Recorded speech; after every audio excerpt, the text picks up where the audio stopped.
Good morning, ladies and gentlemen, and welcome to this morning's special lecture. At this point, it's my pleasure to introduce the 18th President of Rensselaer Polytechnic Institute, Dr. Shirley Ann Jackson.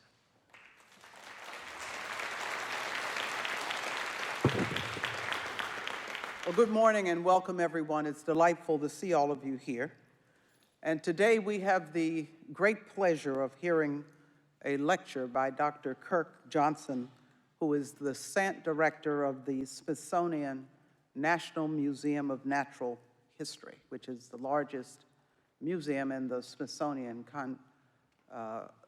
overall complex. And for those of you who may not know, and some people make the mistake of calling the Smithsonian the Smithsonian Institute, it is the Smithsonian Institution. And the Smithsonian consists of soon-to-be 20 museums, 9 research centers, and the National Zoo. It also has activities, particularly in the scientific realm, that span around the globe, but including in Hawaii and South America, where a lot of work in astronomy occurs. But we're delighted to have Dr. Johnson here this morning because the Smithsonian National Museum of Natural History is the largest museum in the Smithsonian complex. He will speak about natural history museums in the 21st century. Now, to call Dr. Johnson an expert on this subject is a severe understatement, because his museum, aside from being the largest, is the most visited natural history museum in the world, which welcomed nearly 7 million visitors last year. The collection of the National Museum of Natural History encompasses over 145 million artifacts and specimens, and frankly is one of the great joys of my own association with the Smithsonian Institution as vice chair of its Board of Regents, which oversees the whole complex. I also happen to have the pleasure to have grown up in DC, and so the Smithsonian was a big learning space for me. Dr. Johnson is a paleontologist whose research focuses on fossil plants, and one of the most intriguing events in the 4.5 billion year history of our planet, the extinction of the dinosaurs. Now, Dr. Johnson holds a bachelor's degree in geology and fine art from Amherst College, so perhaps he represents in and of himself ArtX. He has a master's degree in geology and paleobotany from the University of Pennsylvania and a doctorate in geology and paleobotany from Yale University. Before coming to the Smithsonian, Dr. Johnson was vice president and chief curator of the Denver Museum of Nature and Science. He is the author of many scientific papers and books, as well as books intended to inspire general audiences. A wonderful educator, as well as scientist, he has been called, and I quote, the rock star, get it? Rock star of geology. Now, indeed, he even has recorded a song, maybe he'll, perform it for us, about the joys of fossil plants with the ever catchy title, I Am a Paleobotanist. Now, Dr. Johnson recently hosted a 3-part PBS Nova television series entitled Making North America, which elucidated the origins of our continent in terms of its geology, biology, and humanity. But it's not the only production he has done. So as he considers the future of museums this morning, I suspect, and I've been challenging him ever since we got together yesterday, that Dr. Johnson will suggest some intriguing new applications for the very technologies we are inventing here at Rensselaer in haptics, acoustics, lighting, data science and visualization, and perhaps even cognitive and immersive systems. So ladies and gentlemen, please join me in giving a warm welcome to Dr. Kirk Johnson.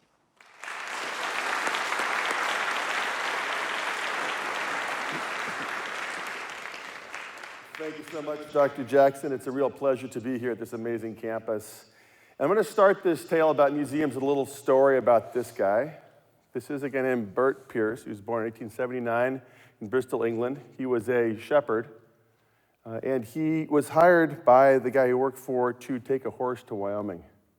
There's a time when you hired young people to do big things, and he was about 14 years old. They gave him the horse and sent him to Rawlins, Wyoming.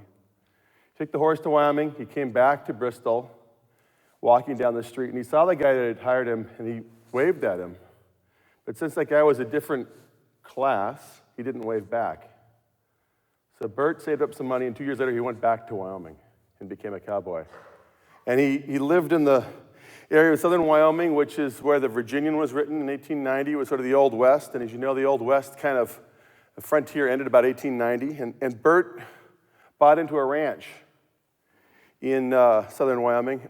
This is the ranch. That's what it looks like today, southern Wyoming. And one of the problems with Wyoming ranches in the 1890s was that there were no women anywhere. But there was a school teacher who came up from Denver and taught a little bit. He met this woman. His name was Lucille Shaw. And then she went back to Denver, where she lived, and he was corresponding with her. And she lived in Denver in 1908 when the Denver Museum of Natural History, then called the Colorado Museum of Natural History, opened. So she went and visited this museum. You can see some of the first cars there, still people coming by carriages. And this museum was a function of the times. The golden age of natural history museums was between 1880 and 1910.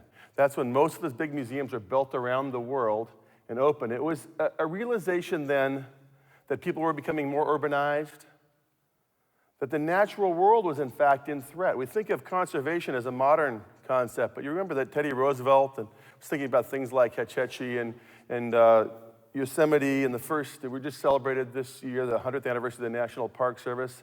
The beginning of the 1900s was a time when we realized that we were actually overexploiting the natural world. And in fact, the first specimens in this museum were some bison from Southport, Colorado. They happened to be the last living bison in Colorado. They literally killed the last bison in the state to put them in the museum because the bison were going away, and that was the end of the game. So even in 1908, they realized that the human imprint on the natural world was so large that it was going to have to be put into buildings in cities, and the buildings looked like temples. It was the temple of nature in the 1900s. And the other thing that museums at that time realized was that we were not only just discovering that we were eating up the natural world, but we were discovering lost worlds. Things like this giant mammoth skeleton. And if you think about it, where have you ever seen a dinosaur or a mammoth? It's always been in a museum. In a world without museums is a world without dinosaurs. And museums became these places that presented to the public not only the vanishing world that was being overtaken by civilization and agriculture, logging and mining, but also lost worlds that people had never even seen before. And museums began to present lost worlds. Now here's a young cowgirl, and she was the last of Burt Pierce's 5 children. She was raised on the ranch. He was 50 years old when she was born. And as he aged, he became just what he was always, an old sheep herder. He raised sheep on the ranch. And this is how sheep raising is done. Here he is late in his age. And here he is just a year before he dies. And sitting on his lap is me. That's my grandfather.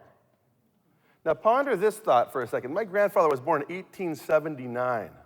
That means he was 21 years old in the year 1900. He was 24 when they invented flight. He was 40 when the World War I started. He was 60 when World War II started. My grandfather, who I knew, saw the last 21 years of the 19th century. So when we think about time, as paleontologists always do, we forget that we live in our own sense of time, and we think that 1879 is impossibly far back in time. But the reality is that it's not, because it's my grandfather. I knew that guy, at least for a couple of years. Now you imagine his life, and as you look at how technology appears and is adopted through our culture, you can see that the 20th century was an extraordinary century for technology. You understand this very well, being students and faculty at this university where technology, you realize that the future is this endlessly opening series of opportunities based on multidisciplinary scientific research and the integration of art and science, all sorts of things that allow you to take advantage of discoveries really of the last couple of hundred years. But really, it's the 1900s where we see this transition globally from rural agrarian to urban to technological to innovative, to nuclear, to molecular, to cellular. And it all happens and becomes popularized. So my grandfather saw the beginning of that, and I'm seeing the middle of it. But there's another thing going on. The technology, the ability to create more reliable food sources, carbon-based fuel energy, has allowed world population to explode. And this curve is a remarkable curve. Whenever I look at this curve, I just cannot believe that we live at this moment in Earth history when the human population, which had been under 1 billion for its entire duration, from 200,000 years ago, it didn't crest 1 billion people until 1800. And now it's 7.4. This has happened in the span of my grandfather's and my life. If I put my family on this curve, my grandfather was born when there was 1.8 billion people on the planet. My mom when there was 2, me when there was 3, my nephew and niece when there was 7. I can't imagine thinking about anything about the future without keeping this curve in the back of my mind. This curve is a manifestation of technology, and the future of this curve depends on technology and common sense. So think about it this way then. The 20th century is unique when compared to the previous 2,000 centuries of our species' tenure on the planet. You live in utterly unique times for this sole reason. No other generation has had the opportunity that you have. No other generation has the challenges that you have. So when we talk about the 21st century, we realize that century is going to be awfully unique as well. And we're already 16 years into it. We're nosing into it. But let's go back again and look at the population curve. And it's sort of an interesting curve when you stretch it out, because starting in the 1600s, there was a thing called the Enlightenment, where the realization that we could figure the planet out occurred to a large group of people around the world. And a lot of science, art, culture flourished in this concept that we could actually figure the planet out and understand it, understand science, and make positive forward gains by a rational view of the planet. If you look at this curve, there's a sharp inflection around 1950. This is what we call the Great Acceleration. It's post-World War II, where we reap the benefits of the technologies of a world war towards peaceful gains in international trade. So you see incredible pickup in world population. And if you plot onto this sort of transportation milestones, you can see that in 1802, Lewis and Clark had to walk from St. Louis to Portland and back. Then by 1869, they could take the train. Then by 1905, they could drive. And by 1940, they could get there very quickly in a jet plane. All these things happened. And in this context, let's look at the world of natural history museums. Natural history museums are all profoundly 19th century and early 20th century organizations. By all rights, they should be extinct. They should be disrupted by modern technology. They really shouldn't be around. Yet they are. They remain relevant, and it's my job to keep them relevant in what is going to be an incredibly challenging century. So let's hop to the Smithsonian Institution, where Dr. Jackson has the honor of being a regent, and where I have the honor of directing one of the larger museums, or the largest museum. This is an organization that was founded in 1835, founded formally in 1846, opened to the public in 1856 in this castle-like structure. And you can see already that when they're building this building, they're thinking, this is a curious, quixotic place. It's a castle.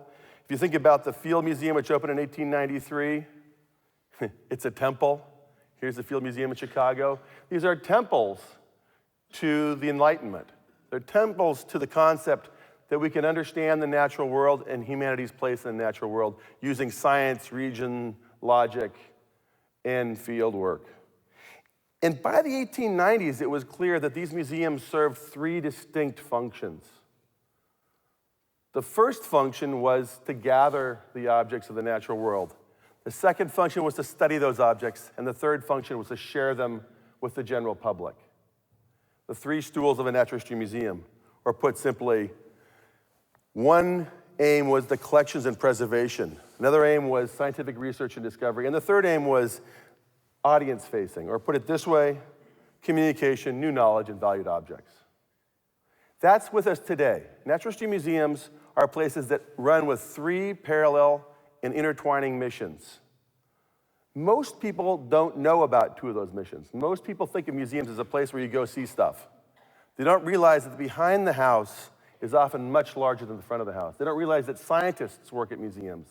They don't realize the nature of the collections held by museums. I hope to help you understand that in the next few minutes.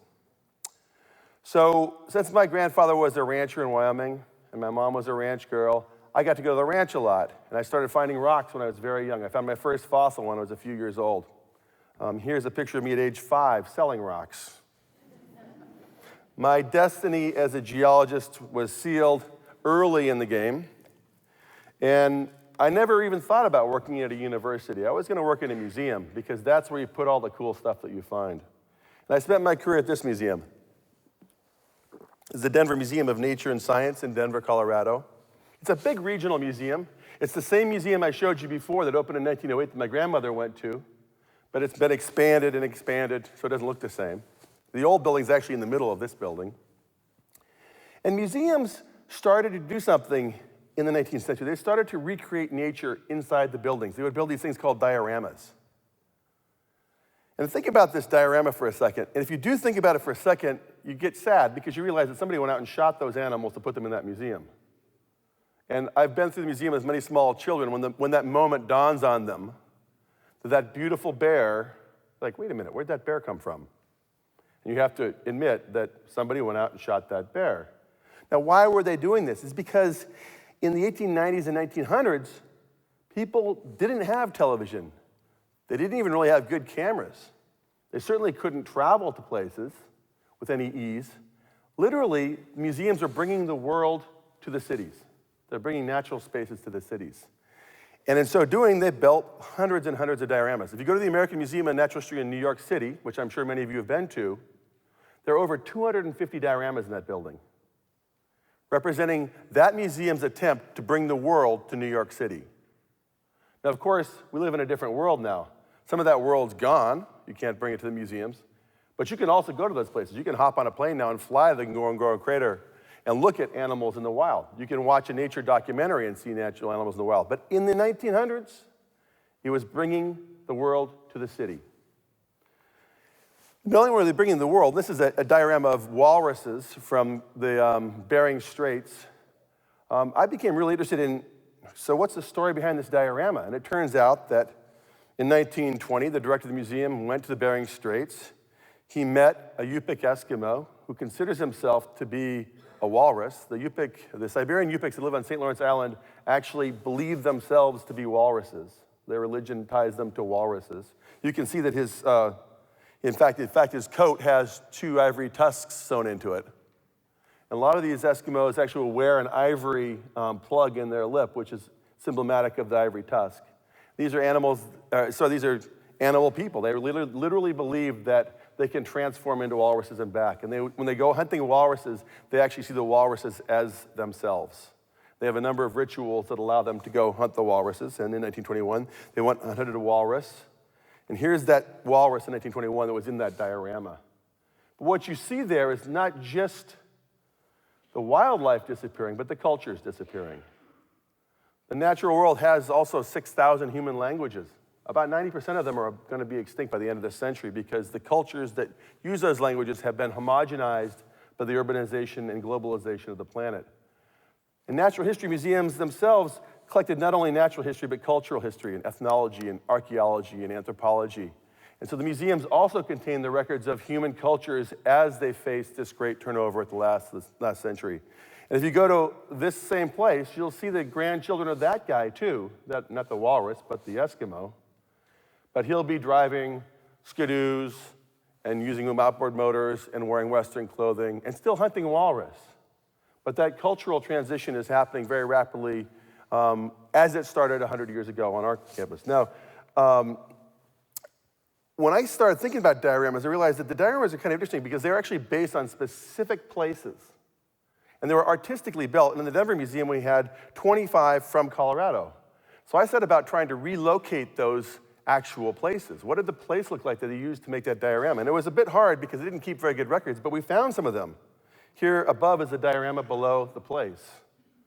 Or above the diorama and below the place. Or above the diorama and below the place. And I realized the dioramas were one thing that no one ever thought of them as being, which is they're time capsules.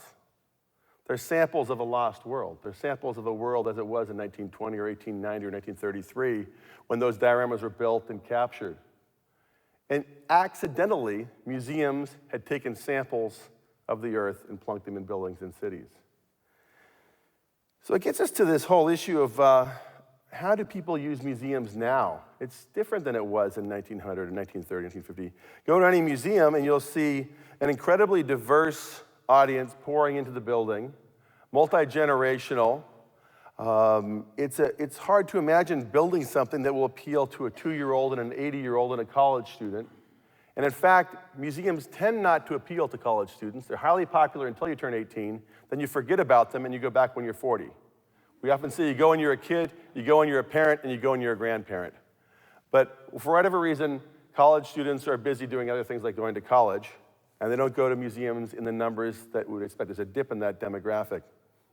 But it is watching how the audience changes, and one of the innovations of the last 30 years is realizing that the nature of the audience, the interest of the audience, and how the audience is embedded in their own culture, a rapidly evolving, digitizing culture with handheld mobile devices, expectations of instantaneous response, how that audience is morphing as we go into the future of museums. Because we're presenting still the same buildings that we presented in 1900 to an audience that is now, a century later, wholly different in how they see the world and interact with information. A huge challenge for all museums. I'm going to take you a quick dip behind the scenes now to what a museum curator does. And I was a paleontologist, I still am, but I do less of it than I would like to now. And a paleontologist does one thing, which is to dig. I'm a shovel guy. I love to dig. My other grandfather was a gardener, and I learned how to dig when I was a kid. I had a shovel and a wheelbarrow, and I love to dig. If you need any digging done, just call me up. I'm a digger.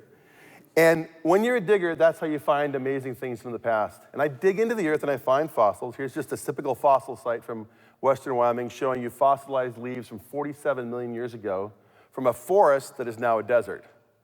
And one of the things you learn when you dig fossils is that no place on earth has been the same for very long. The earth is always changing. The climate is changing, the continents are moving, species are evolving, species are going extinct. The planet has a 4.567 billion year history, and it's like a movie. We're in the last frame of the movie right now, and if you want to see the rest of the movie, just go dig a hole. And it's amazing what you can find. Here's one of my sites in Alberta. We were digging fossil leaves. At the bottom of the hole, we found this thing. We got the rest of it dug out. It was this thing. It was the most complete dinosaur ever found in North America. We would never have found it if we hadn't dug a hole. It's an ostrich dinosaur. So I got into this mode of basically shoveling my way backwards in time. If you think about it, when you look at layered rocks like this is a coal mine in Wyoming, this is what it looks like today. But in my mind, I see what it looked like when that coal seam was formed. So you see the coal mine, I see the swamp. And I do that very naturally whenever I travel. I'm looking at a landscape, and I'll look into the landscape and say, 365 million years ago, this landscape looked like this.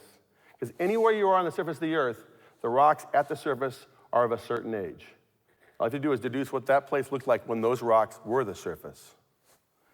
And so when I look at a fossilized palm frond like this, I see it's forest. And so very early in the game, I started working with artists. I did double major in art, but I wasn't a very good artist. And what I found out early in the game was, if you have some weakness in yourself, either fix it or supplement it with a partner. Find your weaknesses, find your blind spots, and fill them in with collaborations.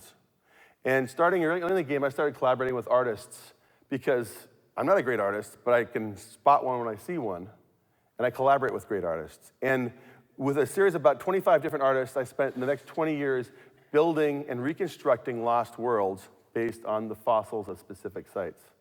Sometimes dioramas, sometimes murals, sometimes paintings, sometimes television shows. And my friend Ray Troll, one of my collaborative artists, called this time traveling with a shovel. It's a very nice little time travel tool, a shovel. So I'll give you an example, because for much of the early part of my career, I was a digger and I liked finding fossils, and that's all I really cared about. I wasn't thinking about bigger issues.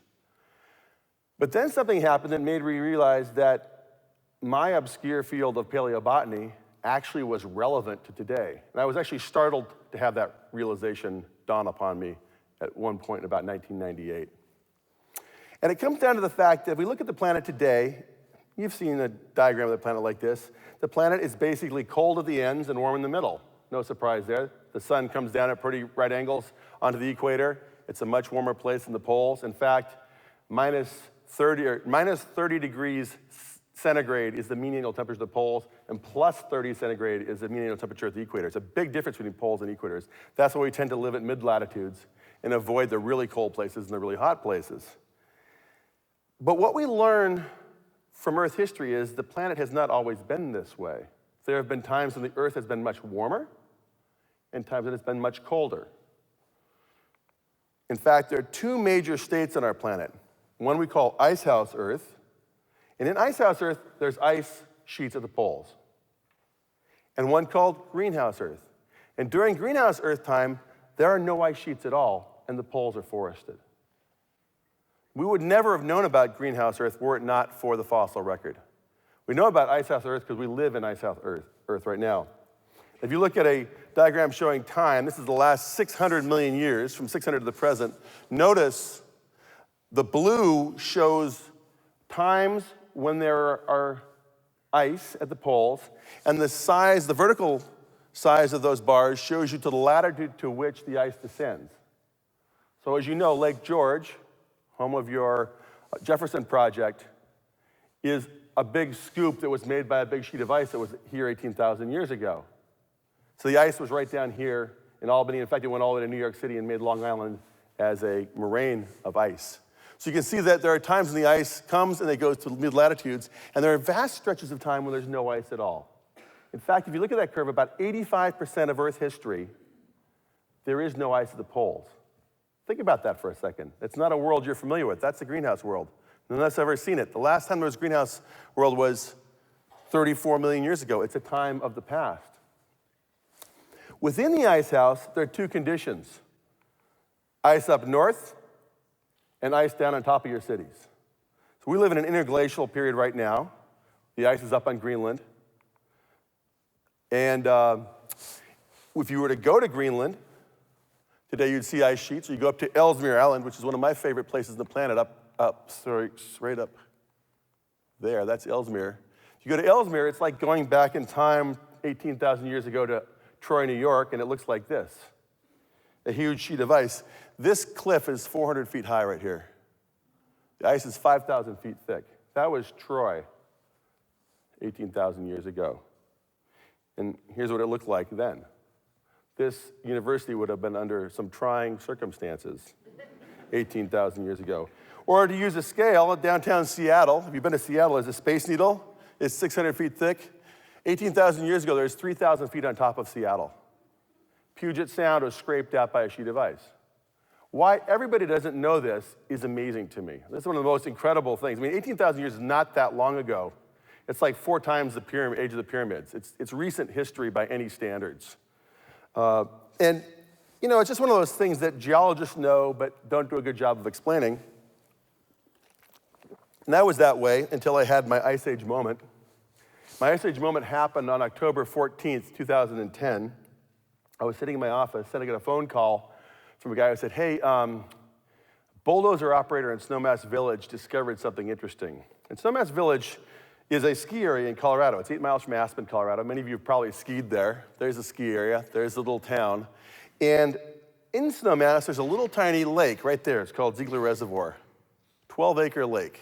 It's a weird lake because it's on top of a ridge. The ridge goes down that way, goes that way, there. It's literally on top of a hill, but it's got a ring around it. And it's, if you think about it for a second, lakes are not common on tops of hills. Lakes are usually found at bottoms of hills, if you think about it. But this weird little lake was on top of a hill, and no one really thought that it was weird that it was on top of the hill until they realized that it was, in fact, an ancient glacial moraine that had made this very weird little lake on top of the hill. And the bulldozer operator had driven, what they'd done is they'd bought this lake from the city. They were going to remove some dirt from the lake to make it a reservoir to hold water to supply the skiers when they came to ski in the winter, because the town has 2,000 people in the summer and 12,000 skiers in the winter. And if all 12,000 skiers flushed their toilets at the same time, the town would run out of water. So they decided, well, let's make a reservoir, we'll store the water there, and we'll be all good. But the first pass in the bulldozer, right there, the bulldozer operator drove right through a complete mammoth skeleton. And the bones came over the top of the blade. He was really scared. He got out. I mean, it was a big, real skeleton. And he got out, and he was sort of terrified by it. And the foreman walked over to him and said, well, that's not a cow. And furthermore, we can't convince anybody that's a cow, so we better call the museum. They called me. They called me, and I sent somebody up there. But as I sent people up there, they sent me the following image on the iPhone, which was this image. 3 bulldozer operators and 3 ivory mastodon tusks. They'd run through a mammoth, and then they found mastodons. Both of them are large elephants. And I ran up to the site and realized that it was not just a single thing, but it was a site that had literally dozens of animals, Ice Age animals. And so we did a bunch of excavations, and the site's at 9,000 feet. It was late October. It was starting to snow even as our excavation started, which was very convenient because it shut down the construction site and gave us a chance to plan. And we returned the next spring with my lifelong dream, a shovel army. We had cut a deal with them because they had to get their project done. It was a $10 million project. They wanted to be on time and on budget. I could have fought it in the courts and probably lost. I said, let's just do a deal here. Let's find the win-win here. I want 50 days to dig this site. There's 7,000 cubic yards of sediment in your dam footing. We know that exactly. That's 7,000 tons of dirt. I will commit to dig the 7,000 tons by hand with a team of 300 volunteers in 50 days. I'll give you your site back. You can finish on time and on budget. We'll get our fossils. You get your dam. Life will be good. We shook hands, and then we started shoveling like mad. We did have 300 people, and what was remarkable about this site was it is the best high-elevation Ice Age site in the world, by far. We collected 6,000 bones. On individual days, we would collect 300 bones. This is a femur of a mastodon coming out of the ground, and the bones are so well preserved, you could dig with a shovel and just lift the bone up and haul it out and carry it out of the hole. And I've never seen people happier in their lives. I have 300 diggers who their whole lives have been thinking, it'd be great to go find a mammoth or a dinosaur, and I'm like, find as many as you want and keep digging. And all I did was yell, dig faster for 50 days. We found remarkable fossils. We found the skull of a thing called bison latifrons. It's the giant extinct bison. It makes modern bison look like mice. Here's its skull. 7 feet from horn tip to horn tip. The horn tips are broken. This would be an 11-foot-long span for horns. Massive animal. And when the smoke cleared, we had found camels, horses, deer, giant bison, Jefferson's ground sloth, the same Jefferson of the Jefferson Project, mastodons, and mammoths. We get parts of 50 mastodons, 12 mammoths. It's incredible. It's sort of the La Brea of the Rocky Mountains. And what was even better was there was a thickness to the section that was about 30 feet. And the site represented a time period from when the Earth was warmer than it is today to a time when it is colder than it is today. And of course, we have the modern conditions. So we had the perfect Ice Age Rocky Mountain example of planet climate change, warmer and colder than today, and the present climate. And we're able to make a series of paintings. Here's what the place looked like 120,000 years ago. Here's what it looked like during the time of the Jefferson's ground sloth and mastodons. Then it got colder again. Here's what it looked like with the mammoths and the camels and the horses. And then here's what it looks like today. So this is the Ice Age world view. You probably not much thought about the greenhouse worldview, the world where there are no polar forests, because the last time there was one was 35 million years ago. And here's a map of the world 35 million years ago. You can see no ice caps above or below. And if you go back to 50 million years ago, the world was as warm as it's ever been. So warm that you actually get subtropical forests at polar latitudes, which is quite amazing. I first experienced this world when I was a graduate student working up in Ellesmere Island, up well north of the Arctic Circle, where you're about 1,200 miles north of the modern tree line.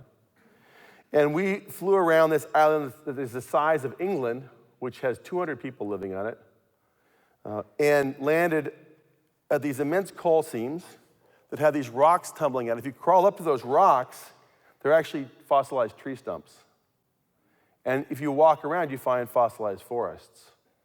And if you dig into the base of the fossilized forest, you find fossilized leaves, fossilized lotus leaves. And using this information, we were able to reconstruct what that world looked like 50 million years ago, 2,000 miles north of the Arctic Circle. And it looked like this. It had the climate of southern Louisiana, but the latitude of northern Greenland. That's a different world. That's a world that has experienced severe global warming. And if you go out into the Arctic Ocean today, it's covered by sea ice.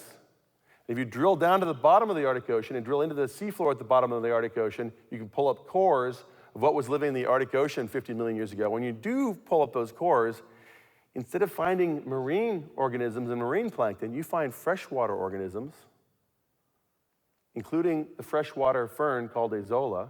And here's what azolla looks like today. It's a floating aquatic fern. And here's what the Arctic Ocean looked like 50 million years ago. It's a lens of fresh water covered by floating aquatic plants. That's the Arctic. That's as cold as the planet got 50 million years ago. And I realized as a paleobotanist that I had something to contribute to the conversation around climate change. Because my ability to dig my way back into time has let me see the past, but also the future. And whether you doubt climate change or not, I've got that great tool of the Enlightenment. I've got data. Now, there have been amazing advances in climate change, and it's not just climate change, it's also the direct hand of humanity on the planet. But if you look at this amazing curve, the Keeling curve, the measurements of carbon dioxide concentration in the atmosphere measured from 1957 to the present on the top of Mauna Loa, you see this incredible curve which shows a steady increase of CO2 concentration in the atmosphere. And you can also see the seasonal ups and downs as it goes up. And what's so remarkable to me about this curve, it's a really beautiful piece of scientific data collection. It's one man's life, one man's career, and his son has followed him onto it, so the career continues. But what's so incredible to me about this curve is that I was born in 1960. This curve is my life. I graduated from college in 1982. And anytime you can see a curve like this that is describing a global condition with this much change in your own lifetime, you don't have to worry about paleontology in long spans of time. This is happening in real time. We're watching it happen. We're over 400 parts per million in CO2 on the planet right now. It was 315 the year I was born. It's a remarkable thing to imagine that the atmosphere has changed that much in my lifespan. It's not just climate, it's the effect on the natural world. So here's a 1975 image of a tropical rainforest in Bolivia, and 28 years later, that same spot. So not only are we changing the atmosphere, but we're actually changing the landscapes by putting humans where there used to be wild spaces. And perhaps the other really obvious and distinct example is polar sea ice. The sea ice grows in the winter and it shrinks in the summer, and it's at its minimum in September. The first time I ever went to the Arctic was 1982, and the sea ice at its minimum in 80 had this configuration. It's been shrinking steadily ever since then. We've got good satellite coverage starting in 1979 of the sea ice. And in 2012, it looked like that at the end of the ice season. So whether it's carbon dioxide in the atmosphere, global polar sea ice, actual decrease in number of areas of tropical rainforests, there are so many examples of how that spike in human population is directly impacting the planet we live on that, to me, it's almost like I'm right where museums were in 1900. I'm back to the point of like, hey, I've got a tool, it's in the cities, people come to it, our subject matter is the natural world and humanity's place in it. I'm in the right spot at the right time now. So that takes me to Washington, D.C., which is, as you know, an amazing place. It's the center of the government of the world's most powerful nation. This is Obama's first inauguration on the National Mall. And you can see that the National Mall is a political place, but it's also the place of the Smithsonian. And I've had foreign friends visit me and say, it's so cool that you wrap your government in museums. And that's what the Smithsonian is. You can see Smithsonian museums all up and down both sides of the mall. There's the castle, it opened in 1855, 56. There is the Natural History Museum, which opened in 1910. And it's a tremendous honor to be at this place. And I want to tell you a little bit about it and ask you to help me think about what to do with it. As Dr. Jackson said, there's 20 museums, a National Zoo, and 9 research centers. And here's the one that I run. By itself, it's the world's largest natural history museum. It has 500 scientists and affiliated scholars. It sees 7 million visitors a year, which means that on a given day like today, I'll have about 25,000 people in the museum. And it has a collection of 144 million objects, almost twice the size of the next largest museum in the world, which is the Natural History Museum in London. So those 3 things, the scientific research, the audience, and the collections, those are the 3 plates that I have to keep spinning simultaneously at all times. You walk into the museum, it's a grand place, it's a temple towards science and knowledge in the natural world. You can do things like this, where I deputize 600 junior paleontologists one day in that space. We have incredible exhibits about the ocean, and here's an example of how humans interact with the ocean. And something like this is amazing to me. This is a Greenland kayak. 1,000 years ago, when these kayaks were in use in Greenland, a guy like this could approach a whale like this and kill it with a harpoon made out of a sharpened walrus tusk and drag that whale back to his beach and build his house out of the skeleton of that whale. If you go to Greenland today, there are archaeological sites where the houses are built out of the skulls of bowhead whales. And the people that built those houses rowed out into the polar sea in a kayak and killed a 50-ton animal with a toggle-headed ivory harpoon. Talk about technology. I mean, imagine living in Greenland and going out to the grocery store and harpooning a 50-ton whale with a stick made out of the tooth of a walrus. So this interaction of humans in the natural world is something that's been going on for as long as we've been going on. And our exhibit on the human origins and human evolution is one of our most popular and one of our most scientifically constrained exhibits. As you know, in this country, there is considerable, I wouldn't even call it debate, but let's just say that about half of the population of this country does not believe that evolution exists, particularly because they don't want to think that humans have evolved from primates. And so it's really important for the National Museum to have a very solid stake into the ground and display the evolution of humans from primates and help us understand that. We have other exhibits that dive deeper into more complicated topics. This is an exhibit about the Human Genome Project and its implications for medicine and food and disease moving forward. And of course, we continue to play our number 1 card, which is the dinosaur.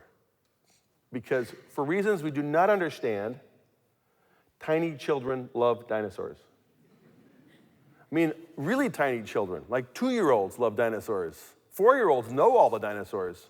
By the time you're 18, you've forgotten them all. And I found that full adults don't know nothing about dinosaurs. In fact, when I did the dig in Snowmass Village, I found that most adults I interacted with didn't even know the difference between a mammal and a dinosaur. They thought that our mastodons were dinosaurs. It was a very disheartening realization. At the National Museum, we did not have a Tyrannosaurus Rex. And as one of my very first things, I FedExed myself a Tyrannosaurus Rex. I thought it was completely untenable that the National Museum did not have a Tyrannosaurus rex, an animal that was discovered in the United States in 1902. Now, natural history museums, as I said, are public places, but they're also the behind the scenes, and it's sort of like an iceberg. The public face is the very tip of the iceberg. What's behind the scenes, and what most people don't know about, and never think about, and should think about, are the collections we hold on behalf of the citizens of the world. It's estimated that somewhere around 4.5 billion objects are held in museums around the world. And this is the physical manifestation of the Enlightenment and our species' attempt to make sense of its history and the history of the planet it lives on. If you go into our storerooms, we have over 1 million square feet of storerooms. We have incredible collections of ethnographic objects, of fossils, of minerals, of plants, of seaweeds, of marine mollusks, of butterflies, of birds, the National Whale Collection, for instance. I mean, it's a remarkable thing what we have behind the scenes at the museum. And no museum in the world has done a decent job of letting the people who walk in the front door know that they're at the tip of the iceberg. It seems like a simple challenge, but it's really hard to help people understand what's behind the curtain. We've moved into the 21st century with the genomic revolution and realizing that if we freeze tissues, we can do better work on genomics and proteomics. So here's our biorepository for storing things. And I want you to think of the collections at natural history museums as scientific infrastructure. Just like the equipment you have here on campus that allow you to make deductions and do scientific research, the samples we have in that building, 144 million objects, represent the diversity of life on Earth. In fact, the type specimen, which is the first sample known of a new species, there's about 1.9 million species described on the planet. About 300,000 of those things are in the building that I work in, the actual first sample. So the genetic sampling of the entire planet is in that building. If you look at the density of our sampling, we've been global, with the exception of Russia, I would point out. It is the US collection after all. And then we do some oddball things as well. We monitor all of the active volcanoes in the world. And there's 1,554 active volcanoes in the world. It's determined to be active if it's erupted sometime in the last 10,000 years. And the color on those volcanoes, the brighter, the hotter the color, the closer the volcano is to a population center. And living in Seattle in 1980 when Mount St. Helens erupted and killed many people, I can tell you that volcanoes are beautiful until they're not. And there's a huge danger of volcanoes. We monitor the globe's volcanoes from the Smithsonian. We also do a tremendous amount of basic scientific research in the natural world. And here's an example. Terry Irwin is one of our Amazonian entomologists. And he did an experiment in 1980 that blew all of our minds. He took graduate students and insecticide, this is insecticide, and tarps. He went deep into the rainforest and he gassed a tree. And every insect in that tree fell down on the tarp, and he counted the species, and then he did the next tree over and gassed the next tree, counted all the species, and he found that the two trees had totally different species. And he realized that we had greatly underestimated the diversity of life on Earth. At the time, the estimate was a couple million. He said it could be as much as 50 million species on the planet, just by that simple experiment. Our guys have discovered new species. This is the olinguito, which is a new mammal discovered just a couple of years ago in the rainforests of Ecuador. We're exploring the mid-ocean depths where no one's really explored before using submarines. These are marine aquatic organisms, not unlike the stuff I saw from the Jackson project of the 3D models of freshwater organisms from Lake George. But here they are from 1,000 feet down in the Monterey Trench off Monterey. And we're monitoring reefs. We have a number of reef stations. We do a huge amount of physical anthropology. This is Doug Owsley. And in our collections are the remains of 35,000 humans, dating back to a million years. And this is remains from an actual site discovery at Jamestown Colony. Got the really trifecta of science communication, front page above the fold, and Washington Post, New York Times, and Wall Street Journal, when we were able to actually identify the people who were in the graves at Jamestown to name. We're actually out there collecting whales for the National Whale Collection when they're stranded around the world. And amazingly, if you don't collect a whale, you don't know if it's a new species. And we have discovered a new species of large baleen whale that we wouldn't have known about had we not collected the whale. We just acquired the National Parasite Collection from the USDA, 20 million objects. And when Zika became a thing, they had to call us because we have the National Mosquito Collection. There's the Aedes aegypti insect. So all of that to say that natural history museums have this curious history, but unlike everything else from the 19th century, they haven't been disrupted yet. And the big question for Dr. Jackson and I as we think about the future of the Smithsonian is, how do you take a 19th century tool and launch it effectively into the 21st century? And I'll point out that my nephew and niece were born in 2012. They will live to see the year 2100, which means they'll see the 22nd century. And my grandfather saw the 19th century. So time flies. And thanks for listening.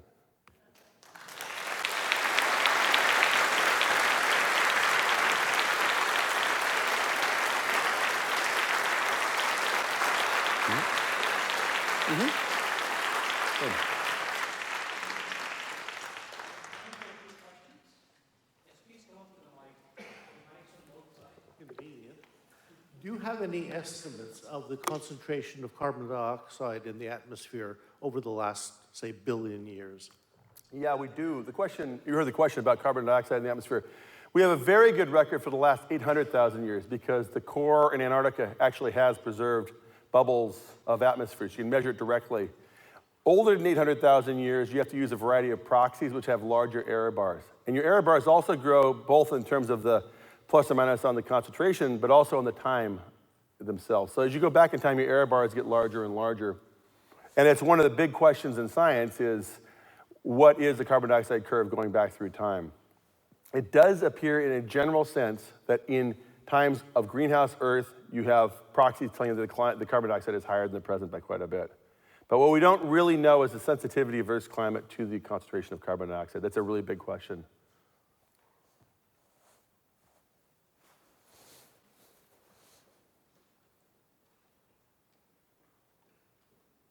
Hi, Hi. Erica Sanger, the Executive Director of the Museum Association of New York. Oh, fantastic. Hi, and thank you for your wonderful presentation. A number of years ago, a predecessor of yours was talking about taking the dioramas down from the museum, and you did a visitor study which showed that the majority of the people coming into the museum were deeply connected to those dioramas. In the 21st century, as we move forward, what do you see as the role of the dioramas in natural history museums? Well, it's interesting because at Denver and in New York, the dioramas have been reinterpreted and maintained. At the Smithsonian, we actually did take the dioramas out before I got there. And it's an interesting thing to watch. I mean, in part, we took them out because many of our dioramas were cultural, and so we presented humans in situations that are perceived to be a little bit anachronistic in presentation mode. So there was a good reason to pull those dioramas out. I don't think we still build dioramas in many museums right now. It's an ongoing thing. But I'm really compelled by the potential for virtual reality and augmented reality. Because I would love to have a space like this that could be 1,000 different dioramas. I mean, I would love to be able to have this room suddenly fill up with the largest dinosaur in the world and then the smallest one, where you're sitting here. I mean, I can imagine lots of ways that technology might allow me to take another step with a concept. Or if I could submerge you in a Devonian seaway, what did this place look like 350 million years ago, and suddenly you're sitting in your chairs and this whole place is swimming with that stuff. So I think that we're not there yet. We can still build 3D real dioramas, which take space and are expensive. I think there's a play for museums in the future to, once the technology gets good enough, and the gaming is leading us that way, to actually create experiences in museums that are not only accurate but immersive. But we're definitely not there yet. And museums have put theaters into museums, and I'm actually taking the theater out of our museum. I'm removing the IMAX theater because the theater is not as effective as I'd like. So I think we'll always be doing dioramas in certain places, and especially places where there are smaller museums where you're interpreting a certain site. like a given fossil site in Nebraska, you might be really great to build the diorama of that site in that museum. But I think in the larger urban museums, I think we're going to be chasing a different fish. We'll be chasing this ability to envision not only multiple times in the past, but perhaps multiple times in the future as well. I think that museums as a group are pivoting from their focus in the past towards this realization that that population curve is so steep, the most important time in humanity is probably the next 30 years. So if we don't pay attention to the next 30 years, we'll be playing a very different game after that. So I think we're really future focused, and digital tools allow us to model the future, which is really important to present not only what it might be, but maybe what's a desired condition. Like what would you want it to look like in 2100? Not what you fear it will look like in 2100, but what do you want it to look like in 2100? You bet. Hi, so I'm Linda Shather. I'm our Vice Provost of Undergraduate Education. So my question is around all that data that's in your museum and the museums around the world, and the opportunity, if it's in the right data resource, obviously not all of it in the same resource, but let's say all the data around mastodons or around freshwater ecology or something, for discovery, in the sense that once you get to a certain age, I think one of the reasons the museum changes its appeal is because you go and you look, or in some cases there are interactive exhibits, but it's not a place where you go discover new concepts. Right. And that, is there a plan or a thought of open sourcing, if you will, just open to museums, putting the data around specific topics where the public could then go in and do their own discovery and crowdsource those discoveries? You know, maybe they would be publishable, maybe not, but people could learn on their own and come to some of their own conclusions. You're definitely on to what is the holy grail for natural history museums right now. It turns out that it is challenging to digitize many kinds of things. I mean, if I gave you one thing, you could figure out how to digitize it. But if I said, I've got 3.2 million butterflies, or 33 million ants, as I do, or a lot of mosquitoes, you have to kind of imagine, you could definitely do a CT scan of that mosquito and then print it out, but would you think about doing that for all 30 million mosquitoes? There's a dollar barrier out there. But even more, there's a conceptual barrier that we're making some progress with, because big museums are like islands. And I started thinking about this when I got my job. I said, I got to go talk to the directors of the other large museums in the world. And it turns out there aren't that many really large museums. In fact, there's about 20 really large museums in the world. And collectively, those 20 museums hold probably about 30% of all the specimens in the world. So I figured if I could get those 30 people in the room and make some headway. And what I did was I went to the top 12 first, and each one of them was like, oh my God, I've been waiting for you to arrive, because they've been thinking the same thing. And we formed a group of the directors of the largest museums in the world. And we've been meeting, and we realized that even at the course level, we didn't have a shared vocabulary for talking about collections. And we began to realize that one of our biggest potential contributions to society is this scientific infrastructure known as collections. And so we're now working very closely and very hard together to create a global, useful vocabulary for collections as a precursor to making the whole thing accessible to researchers and students. But we haven't been able to figure out the way to do it yet because of the cost involved. And there's the physical care of the collections, and how do you also then add on to that the digitization costs? But that's a big, big goal. It's worked well for art museums, which don't have a large number of objects, and they're often imageable. But for a natural history museum, where many of your specimens are slides or preserved in sheets. But we are doing it. We did a pilot this year in our herbarium, where we actually imaged 1 million herbarium sheets with a conveyor belt-like structure. And so those are available online now at the Smithsonian. So we're all doing it in bits and pieces, but we want to do it strategically, because if we didn't do it strategically, we could spend the next 100 years doing it. We want that data in the next 15 years. So that's kind of the challenge. How do we get it done fast so it's useful now when we need it?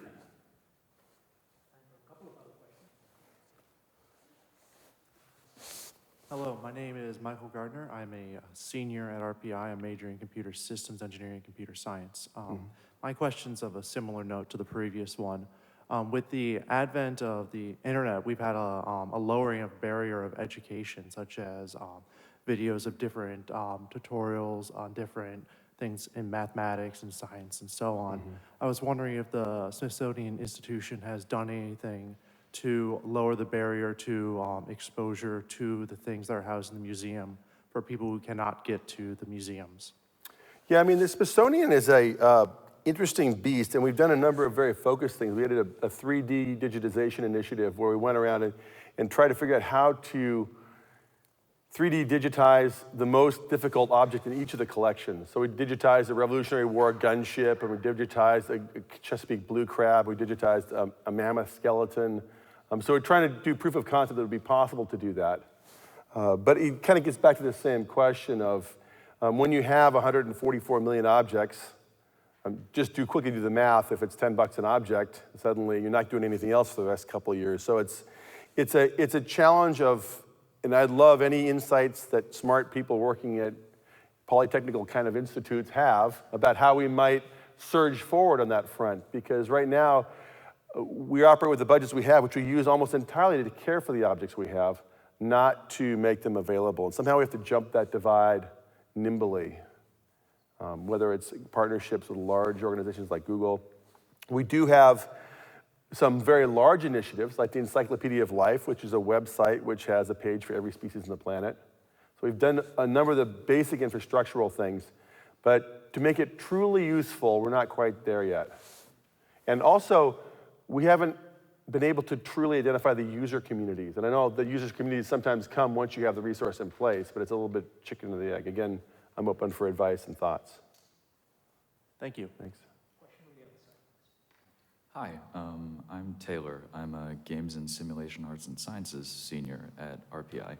And my question was, is the Smithsonian interested in cataloging like digital media? Because for us as game developers in my field, sometimes games are sold, or products or whatever, are sold only online, so it's a digital copy, not like a disc or anything.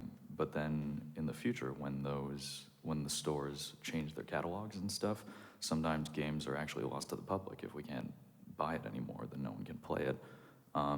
But then sometimes we have difficulty with saving them, because if we save a copy, a digital copy, for example, sometimes we're breaking like copyright laws, because sometimes games are released like, 20 years later as like a remaster or something. So how does the Smithsonian kind of come into play with that? I would say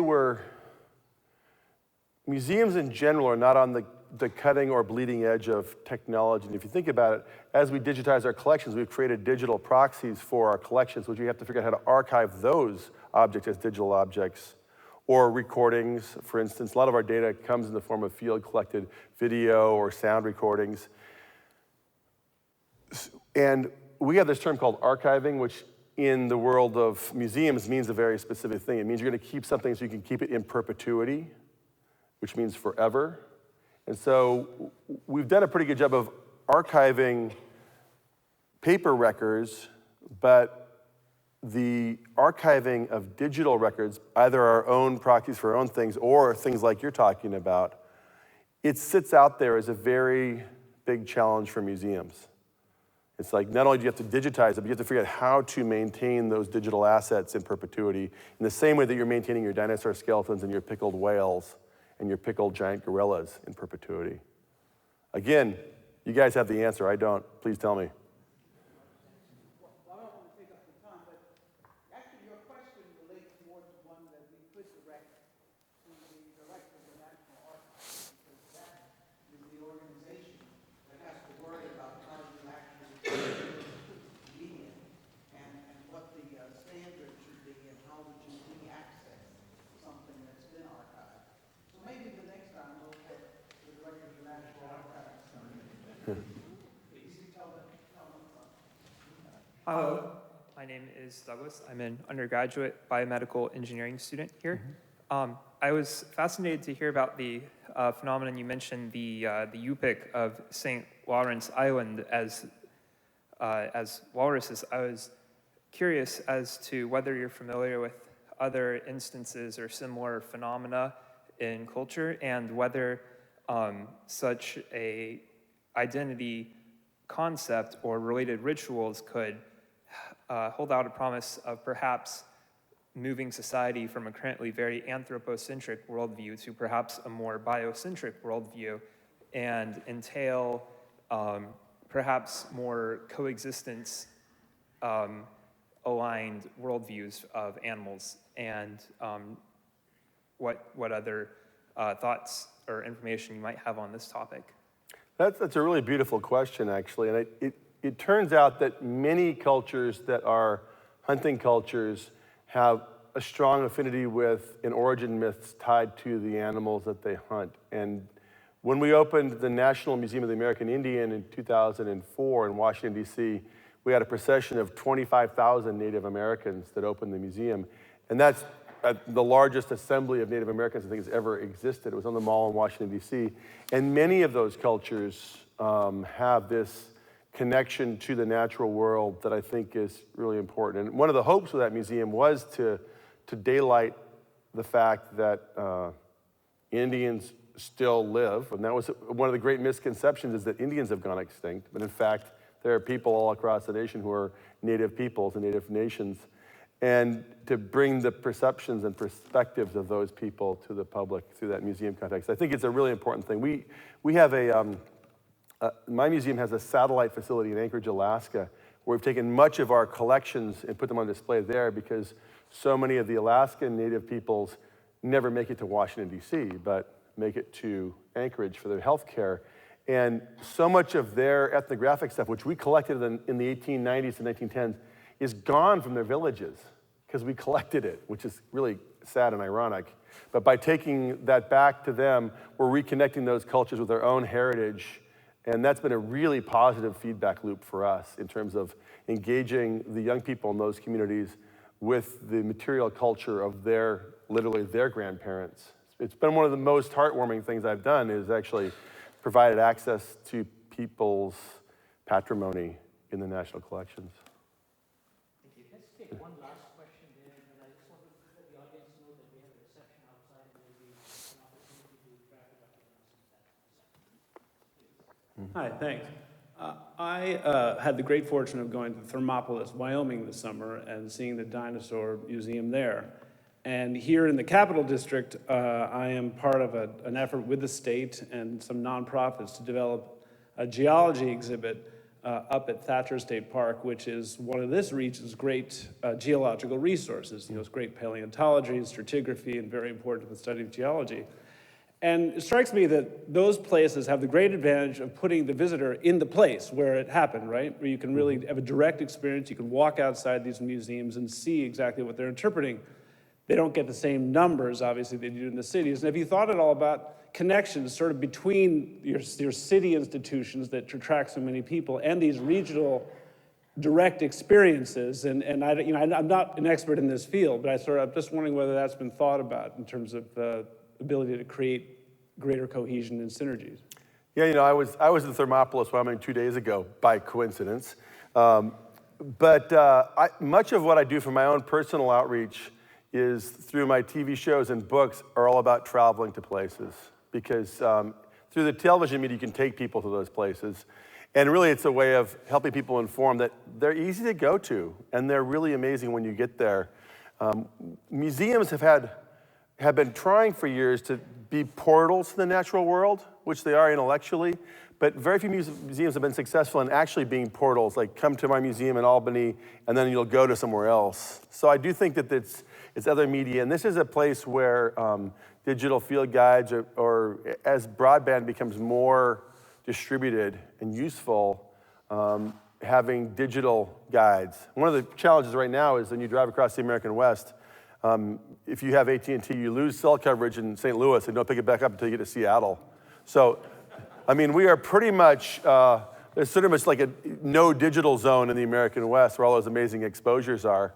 So the potential is really there for when we're more connected to actually literally provide the interpretive strands that will weave you across the landscape. I really look forward to that time, because so many of my books are road trip books. So many of my films are taking people from place to place, because the awe of being in the Grand Canyon, you know, you have to go there. You just have to experience it. It is so overwhelming to sit and look into a mile-deep hole that has half of Earth history in it. So you just got to do that in person. And that's why, one of the big things is kids are becoming more screened and more indoors, and that's a really important part of museums, is to drive kids back into the bush, because the connection with nature is part and parcel with this challenge that museums have.